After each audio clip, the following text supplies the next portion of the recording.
Elias thought his German shepherd, Max, was gone forever, swallowed by the unforgiving blizzard that had raged across the plains 3 nights prior. But the dog had returned, and it had returned leading a lost and beautiful Chinese widow through the biting wind. If you believe in second chances, and the strange, winding paths that lead a soul toward solace, like this comment and share this story, because what happened next on that desolate ranch would change the course of 2 broken lives forever. The wind was a constant thief in this part of the country, stealing warmth from the bones and words from the mouth before they had a chance to form. For 5 years, Elias had welcomed its larceny, content to let it strip away everything but the bare necessities of his existence. His ranch was a stark portrait of his own heart, vast, weathered, and fiercely guarded. The wood of the fences was bleached bone-white by the sun. The barn sagged with the memory of heavier, happier seasons, and the house itself stood as a lonely sentinel against the endless sky, its windows like vacant eyes staring out at a world from which Elias had long since retreated. The tragedy that had driven him into this self-imposed exile was a ghost that did not rattle chains or whisper in the night. It was a weight, a permanent pressure on his chest that made every breath a conscious effort. He lived by a quiet, deeply held moral code forged in the crucible of that loss, a code that demanded self-reliance and asked for nothing in return. His actions were deliberate, his words sparse, each one measured and weighed before being released into the silence. His only companion in this quiet purgatory was Max, a magnificent German shepherd whose loyalty was as boundless as the plains they lived on. Max was more than a dog. He was a living, breathing anchor to the present, a silent confidant who listened without judgment and offered comfort with the simple, unwavering warmth of his presence. He was the last flickering ember of a life that had once been a roaring fire. When the blizzard descended, a maelstrom of white fury that erased the world, Max had been out, chasing a coyote from the perimeter. Elias had called for him until his throat was raw, the wind snatching his voice and flinging it into the roaring chaos. For 3 days and 3 nights, he searched, the hope in his heart dwindling with each passing hour until it was as cold and dead as the frozen earth beneath his boots. The silence that followed was different. It was no longer a choice, but a sentence. It was the oppressive, suffocating silence of absolute loss, a void that echoed the emptiness inside him. He was tending to a fence post, the rhythmic strike of his hammer a hollow beat against the vast emptiness, when he saw it, a shape on the horizon then too. His heart, a muscle he had thought long atrophied, gave a painful lurch. It was Max. The dog's gait was weary, but his head was high, and as he drew closer, Elias saw the second figure, a woman, stumbling in the dog's wake. She was a fragile silhouette against the immense landscape, and as they neared, the details came into sharp, unbelievable focus. She was Chinese, her beauty as delicate and out of place in this harsh world as a porcelain vase in a blacksmith's shop. She wore a traditional cheongsam, the silver-gray silk, though torn and sullied by the journey, shimmering faintly in the pale light. She was hurt, her steps faltering, her body swaying with an exhaustion so profound it seemed the only thing keeping her upright was the sheer force of her will. Max trotted ahead, whining softly as he reached Elias, nudging his hand before looking back at the woman, a clear, silent plea. Elias stood frozen, his hand resting on the dog's head, his gaze locked on the stranger. She stopped a dozen paces away, her body tense, her dark eyes wide with a fear that was primal and deep.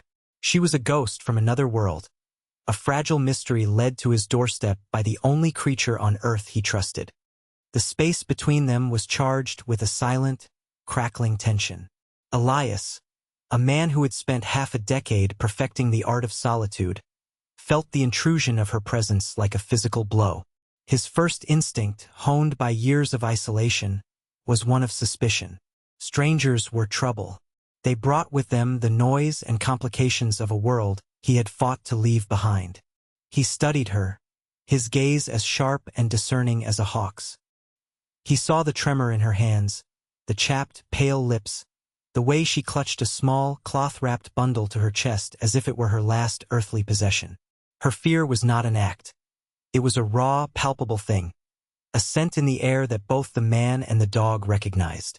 And beneath the fear, he saw an immense, bone-deep weariness, the look of a soul that had been pushed to the very edge of its endurance and had somehow impossibly held on. The woman, Lien, watched him with equal caution. To her, he was a giant of a man, carved from the same harsh, unforgiving landscape as the mountains that loomed in the distance. His face was a roadmap of unspoken grief, his eyes the color of a winter sky, holding a quiet intensity that was both intimidating and strangely steady. He did not shout, did not make any sudden moves. He simply stood there, a silent, formidable obstacle between her and whatever came next. Max broke the standoff. The German shepherd, after ensuring he had his master's attention, walked calmly back to Lien's side, sitting at her feet and looking up at her with a soft, reassuring gaze before turning his head to look back at Elias. The message was unmistakable. She is with me. She is to be trusted. It was this simple, profound act of loyalty that chipped away at the wall of Elias's ingrained reclusiveness. The dog was his judge of character, the one instinct he trusted above his own. If Max had brought her here, had guided her through the wilderness to this specific, isolated spot, then there was a reason. His moral code, the quiet, unshakable foundation of his character, asserted itself over the desire for solitude. He could not, would not, leave her to the mercy of the elements. Without a word, he gave a curt, almost imperceptible nod, not to her but toward the house. He turned and began to walk, his long, measured strides eating up the ground. He didn't look back to see if she was following. He knew she would. She had no other choice. Lien hesitated for only a moment, her gaze darting from the man's broad back to the comforting presence of the dog beside her. The animal looked up at her, nudged her hand with his nose, and then trotted to catch up to Elias, pausing every few feet to look back, encouraging her forward. Taking a deep, shuddering breath, she followed. The journey to the house was a silent procession, the only sounds the crunch of their boots on the hard-packed earth and the ever-present sigh of the wind. For Lien, every step was an agony of hope and fear. For Elias, every step was a journey away from the quiet, predictable solitude he had mistaken for peace. He was leading a stranger into the heart of his sanctuary, and he knew, with a certainty that settled deep in his bones, that nothing would ever be the same again. The ranch house, from the outside, was an unassuming structure of wood and stone, built to withstand the furies of nature, not to offer comfort. But the moment Elias pushed open the heavy oak door and stepped aside to let Lien enter, the feeling shifted entirely. The air inside was warm, thick with the scent of wood smoke and old leather, a stark and immediate contrast to the biting wind she had endured for days. It was a space defined by a Spartan, masculine simplicity. A large stone fireplace dominated one wall, a low fire crackling in its hearth, casting flickering shadows across the room. The furniture was sparse but solid. A worn leather armchair, a sturdy wooden table with 2 chairs, and a small, functional kitchen area tucked into a corner. There were no photographs on the mantel, no decorative trinkets, nothing to suggest a life beyond the bare essentials of survival. Yet it was immaculately clean, the floors swept, the surfaces free of dust. It was a space that was not lived in so much as it was occupied, a shelter that had not known the warmth of a true home for a very long time. For Lien, who had been fleeing through a landscape of unrelenting hostility, this simple room was the most profound sanctuary she could have imagined.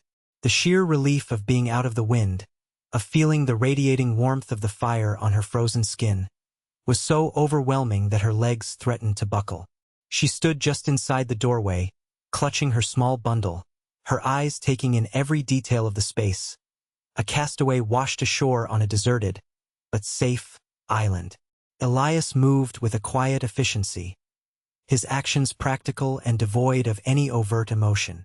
He pointed to the chair by the fire, a clear, simple instruction. While she hesitantly lowered her weary body onto the seat, he moved to the kitchen, stoking the fire in the cast-iron stove before ladling a thick, savory stew into a bowl. He placed the bowl on the table, along with a spoon and a glass of water, and then retreated to the other side of the room, giving her space. He did not speak, did not stare. He began the methodical process of cleaning his rifle, the familiar, repetitive motions, a way of managing the profound disruption to his routine. Lien looked at the food, her stomach clenching with a hunger so sharp it was painful. Still, she hesitated, her ingrained caution warring with her desperate need. She watched him, his back partially turned to her. He was a large, imposing man, yet his movements were calm and deliberate. He had offered her shelter and now food, without asking for anything in return. Her gaze fell to Max, who had settled onto the rug before the hearth. His body positioned squarely between them, a furry, breathing bridge. The dog watched her with intelligent, amber eyes, and in their calm depths, she found a strange reassurance. Slowly, she moved to the table and picked up the spoon. The first taste of the warm stew was a revelation, a shock of life and flavor that brought tears to her eyes. She ate with a slow, desperate urgency, the warmth spreading through her body, chasing away the deep, persistent chill. Elias heard the soft click of the spoon against the bowl, heard the small, choked sob she tried to suppress. He did not turn, did not acknowledge it. He understood that her tears were not for him to see. He continued his work, the rhythmic scrape of the cleaning rod a steady, unobtrusive sound in the quiet room.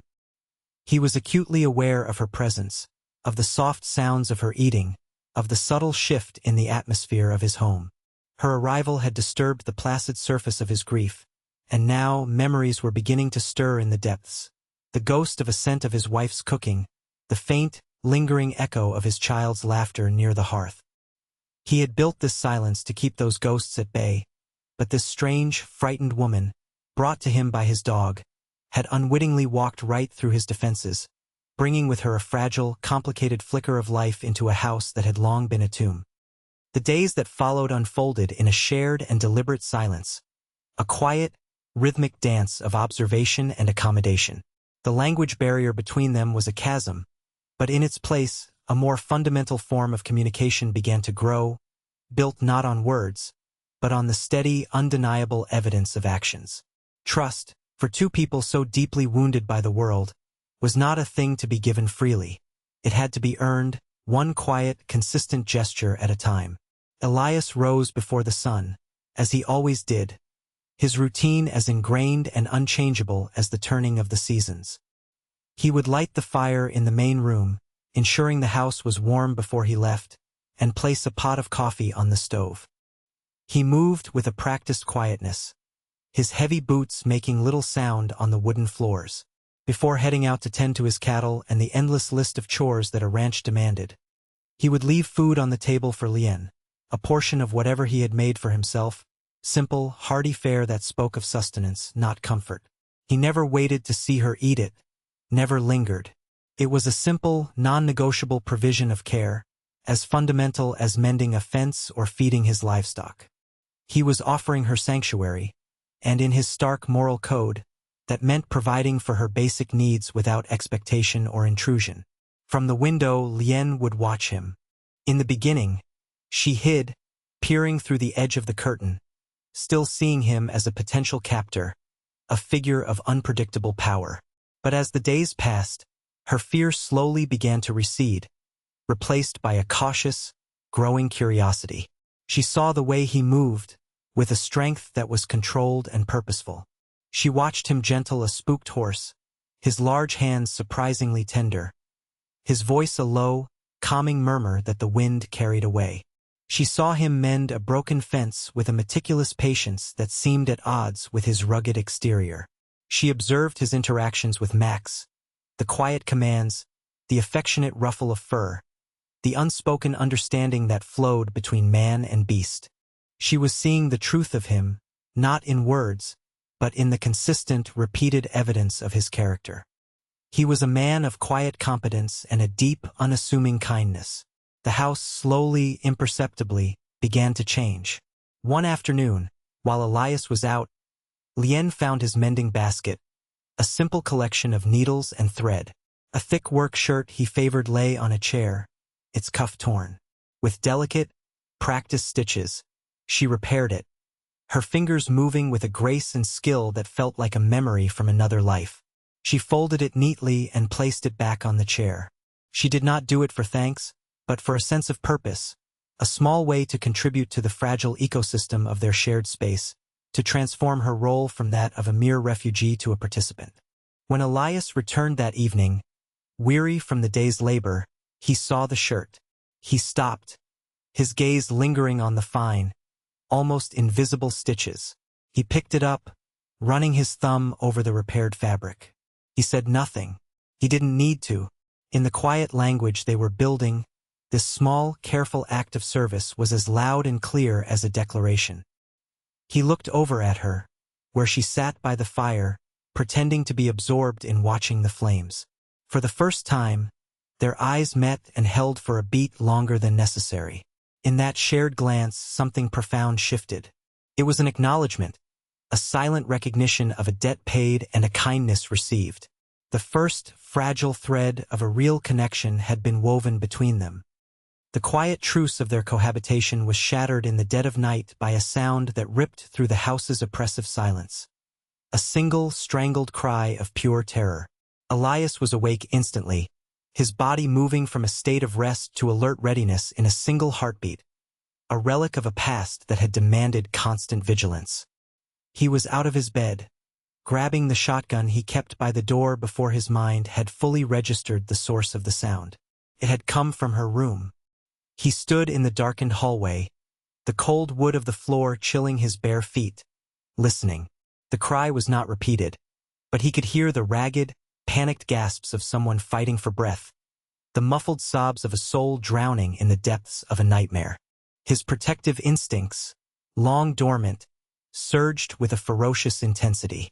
Every fiber of his being screamed at him to burst through her door, to confront whatever phantom was tormenting her. But he held himself in check. He recognized this kind of pain. It was not a physical threat to be met with force, but an internal one, a ghost that could not be exorcised by a shotgun. Barging in would only terrify her more, transforming him from a protector into another source of fear. So he stood watch in the hallway, his presence a silent, unseen guard against the shadows that haunted her sleep, until the panicked breathing subsided into the slow, uneven rhythm of exhaustion. The next morning, the atmosphere was heavy with the unspoken memory of the night's events. Liane emerged from her room looking pale and fragile, the shadows under her eyes darker than before. She avoided his gaze, a deep sense of shame radiating from her. Her vulnerability had been exposed, her carefully constructed wall of composure breached. Elias acted as if nothing had happened, his routine unaltered. He poured her a cup of coffee, his movements as steady and deliberate as always. But as he set the mug on the table, his hand brushed hers, a fleeting, accidental contact. The touch was electric, a jolt of warmth and connection that startled them both. She pulled her hand back as if burned, but not before he felt the tremor that ran through her. He sat down opposite her, the table between them feeling both as wide as a canyon and as narrow as a breath. The silence, for the first time, felt awkward, heavy with things that needed to be said. He had to break it. "You are safe here," he said, his voice raspy from disuse, the words feeling foreign and clumsy on his tongue. Liane looked up, surprised by the sound of his voice. She understood the sentiment, if not the exact words, from his tone. She nodded, her eyes glistening with unshed tears. She searched for a way to respond, to explain the horrors that visited her in sleep. Her English was fractured, a collection of words learned from a world away. "My husband," she managed, her voice barely a whisper, her hand instinctively going to the small, cloth-wrapped bundle that she now kept on the table beside her. "He gone." The word hung in the air between them, a small, polished stone of grief. It was an opening, a crack in the armor she wore. That single word, "gone," resonated deep within Elias, striking a chord of shared loss that vibrated through his entire being. He looked at her, at the raw pain in her eyes, and for a fleeting, heart-stopping moment, he didn't see a stranger. He saw the reflection of his own shattered past, the image of his wife, Sarah, her face pale, her hand in his, flashed in his mind, as sharp and painful as a shard of glass. The nightmare in the next room had awakened his own ghosts. "I know," he said, the words coming out softer than he intended. And in that moment, she knew that he did. The somber tone of their shared existence had not lifted, but its quality had changed. It was no longer the lonely, isolating grief of one, but the shared, silent understanding of two. A fragile, tentative hope, as pale and delicate as the dawn light breaking over the plains, had begun to seep through the cracks of their broken hearts. That single, shared acknowledgement of loss became the foundation upon which something new and fragile began to be built. The days continued in their quiet rhythm, but the silence was different now, less a barrier and more a shared space, a vessel that held their unspoken griefs. One afternoon, as a pale sun cast long shadows across the plains, Lien, with a quiet reverence, finally untied the knots of the cloth bundle she had carried with her through the wilderness. She laid the faded silk on the table between them, her hands moving with a slow, deliberate grace. Inside was not a single object, but a small collection of memories. A small, intricately carved wooden bird, its wings spread in mid-flight, a single lustrous pearl earring, and a small, folded piece of paper bearing elegant Chinese calligraphy. Elias watched, his hands still around a warm mug of coffee, his posture betraying none of the intense curiosity he felt. He remained silent, allowing her the dignity of choosing what to share. Lien picked up the wooden bird, its surface worn smooth by the touch of hands. She held it out to him on her palm. "Wei," she said, her voice soft but clear. She then pointed to her own chest. "Lien," finally, she pointed to him. Elias understood. Wei was her husband. He looked at the bird, a perfect, simple thing, and could almost feel the love that had gone into its creation. He didn't take it, but gently touched one of its wings with the tip of his finger, a gesture of respect for the man he had never known and the life that had been stolen. Lien's eyes filled with tears, but they were not the tears of a nightmare. They were the quiet, cleansing tears of remembrance.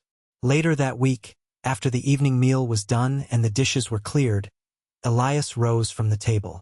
"Come," he said, the single word an invitation, not a command. He pulled on his heavy coat and lit a lantern, the flickering light dancing against the dark windows. Lien, her curiosity piqued, wrapped herself in a thick wool blanket he had given her and followed him out into the biting cold of the night. Max trotted ahead, his tail giving a low, happy wag. Elias led her away from the house and the barn, up a gentle, sloping hill that overlooked the entire ranch. The wind was sharp, but the sky was a vast, clear canvas of glittering stars, more than she had ever seen in her life. At the crest of the hill, beneath the gnarled branches of a solitary ancient oak tree, was a single small stone, no larger than a loaf of bread. There was no name carved into it, no dates.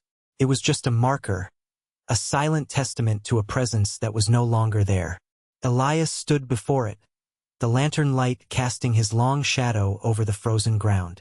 He didn't have to say anything. Lien knew. This was his sacred place, the repository of his own loss. She looked from the simple stone to the man's stoic profile, illuminated by the golden light, and she saw the profound depth of the pain he carried in his own silence. She moved to stand beside him, not touching, but sharing the same cold air, her shoulder just inches from his.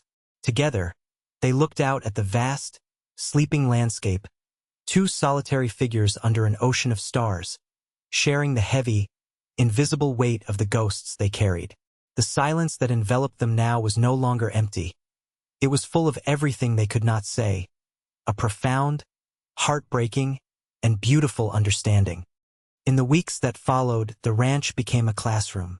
The chasm of language that separated them began to be filled, one small, carefully chosen word at a time. It started with the essentials, objects they handled every day. Elias would hold up a cup. "Cup," he would say, his voice slow and deliberate. Lien would repeat the word, her pronunciation soft, the shape of the sound new in her mouth. She, in turn, would point to the water pouring from the pump. "Shui," she would teach him, He would try to repeat it, his tongue clumsy around the unfamiliar tone, and a small ghost of a smile would touch her lips. It was the first time he had seen even a hint of joy on her face, and the sight of it caused a strange, unfamiliar warmth to spread through his chest. Their vocabulary grew slowly, a patchwork quilt of nouns and simple verbs. Horse, ma, sun, taiyang, fire, hua. They were like two children learning the world anew, finding a simple, pure delight in the act of naming things, of building a shared reality with these verbal bricks and mortar. One afternoon, he found her in the small, long-abandoned vegetable patch behind the house, her hands deep in the cold earth, pulling at the stubborn, frozen weeds. He watched her for a moment, her determination a fierce, quiet thing. He went to the barn and returned with a hand trowel and a spade, their metal heads rusted from years of disuse. He didn't just give them to her. He knelt in the dirt beside her and showed her how to use the trowel to lever the weeds out by the root. His large, calloused hand covered hers for a moment, guiding her movement, and the contact sent a shockwave of awareness through them both. Her hand was so small, so delicate within his, yet he could feel the wiry strength in her fingers.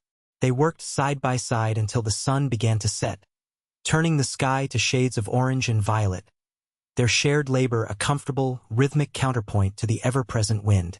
That evening, after the chores were done, a profound shift occurred. Elias went to a dusty wooden chest in the corner of the room, a piece of furniture he had not opened in 5 years.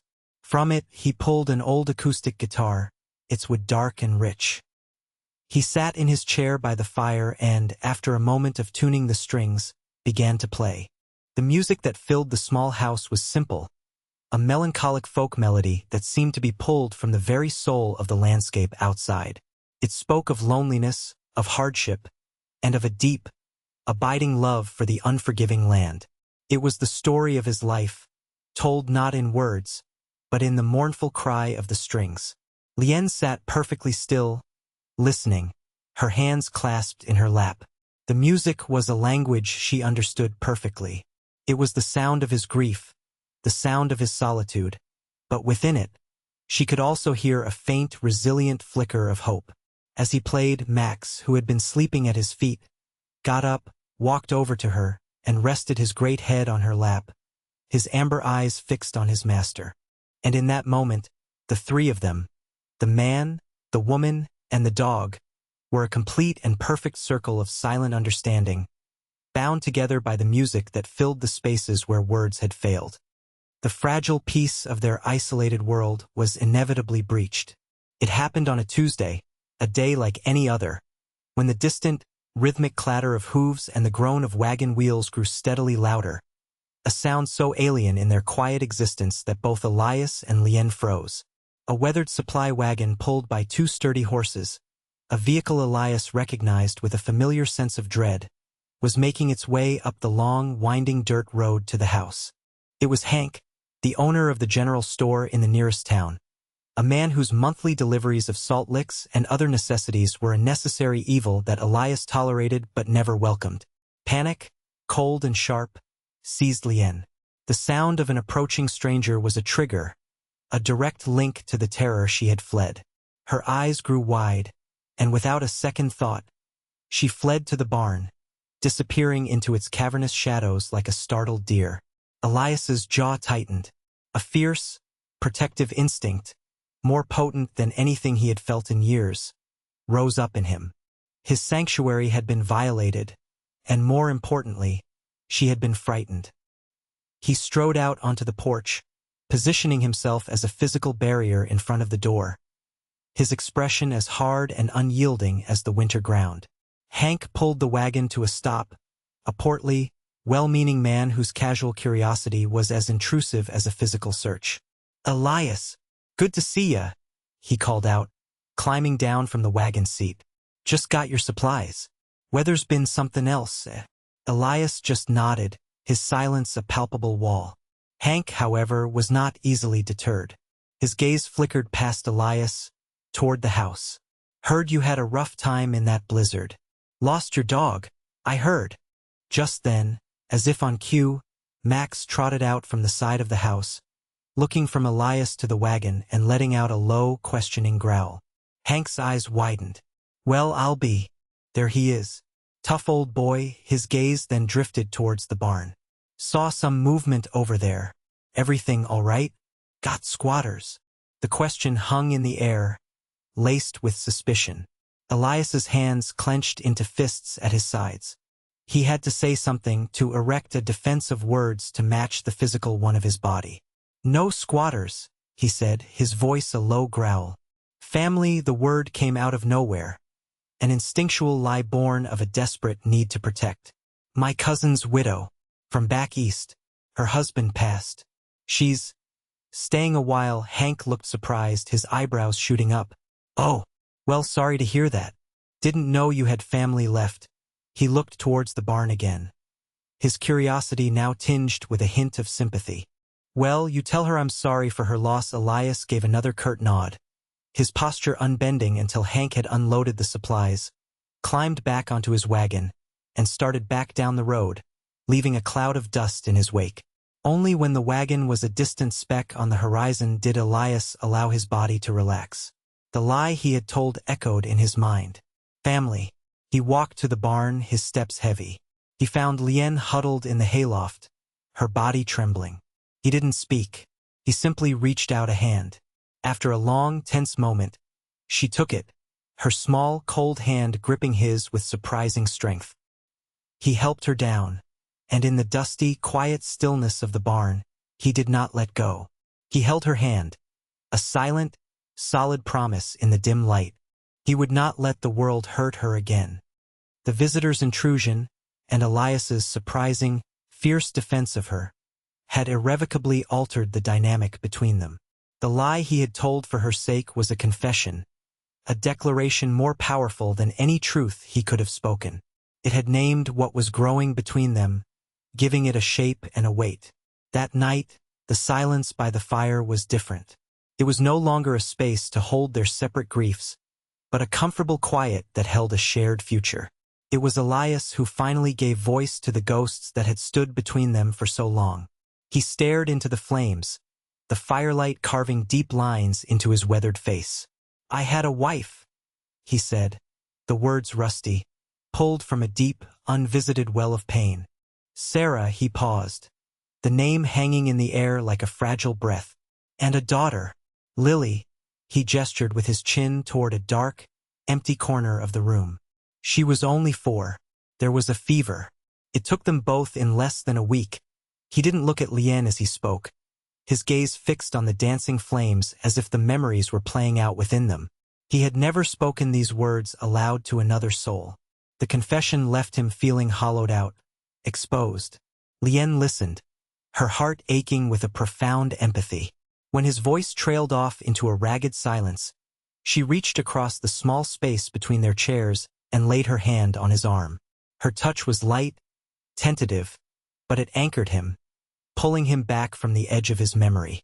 She then began to speak, her own story tumbling out in a mixture of her broken English and gestures. She told him of their small shop, of the men who had come, the violence, the fire. She described running, hiding, the terrifying days and nights spent lost in the wilderness, believing she was going to die, until Max had appeared like a spirit guide, leading her out of the darkness and to him. As they shared their stories, the last of the walls between them crumbled into dust. They were no longer just a man and a woman from different worlds, but 2 survivors, 2 halves of a single, shattered heart, who had found in each other a reason to begin piecing themselves back together. Later, as the fire burned down to glowing embers, Lien stood and walked to the window, looking out at the moonlit snow. Elias came to stand behind her. The air was thick with unspoken emotion. She turned to face him, her dark eyes searching his.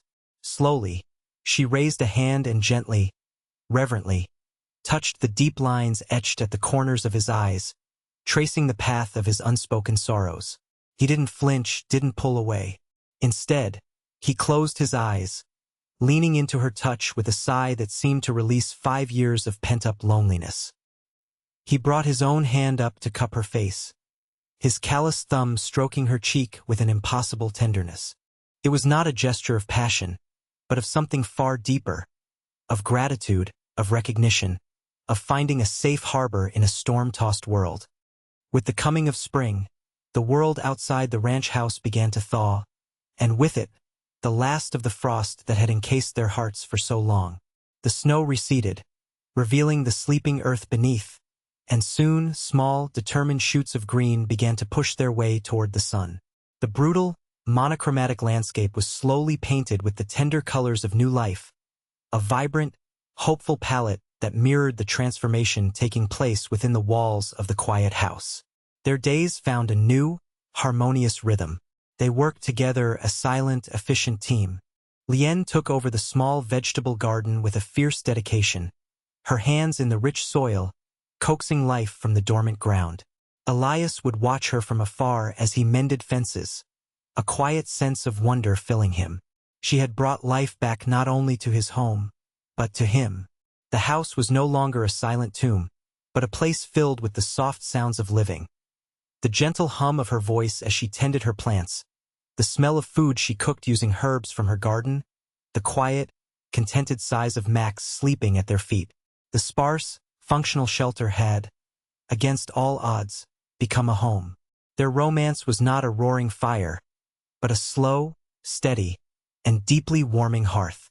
It was in the small, everyday moments, in the way he would bring her a cup of tea, just as she liked it, without her having to ask, in the way she would have a hot meal waiting for him when he came in from a long day's work, his weariness seeming to melt away under her quiet care. It was in the shared smiles over the dinner table, the comfortable silences on the porch in the evening, watching the sun bleed across the vast, open sky. One evening, as they stood on that porch, a gentle breeze carrying the scent of rain and damp earth, Elias turned to her. He took her hands in his gaze steady and full of a quiet, profound emotion.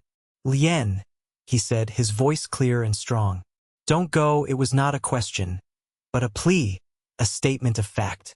His life, which had been a barren and lonely landscape, was now inextricably intertwined with hers. He could not imagine the silence returning. Lien looked up at him, her eyes shining in the twilight. A slow, beautiful smile spread across her face. She squeezed his hands and spoke the names that now defined her world. "Elias," she said softly. Then, she placed a hand on her own chest. "Lien." Finally, she gestured to the house behind them, to the vast, beautiful land stretching out before them, and then to the space that connected them both. Her voice filled with a quiet, certain joy as she gave it a name. Home. He drew her into his arms, and she rested her head against his chest, listening to the strong, steady beat of his heart. They stood there for a long time as darkness fell, wrapped in a silence that was no longer empty, but full of the unspoken promise of 1,000 sunrises yet to come.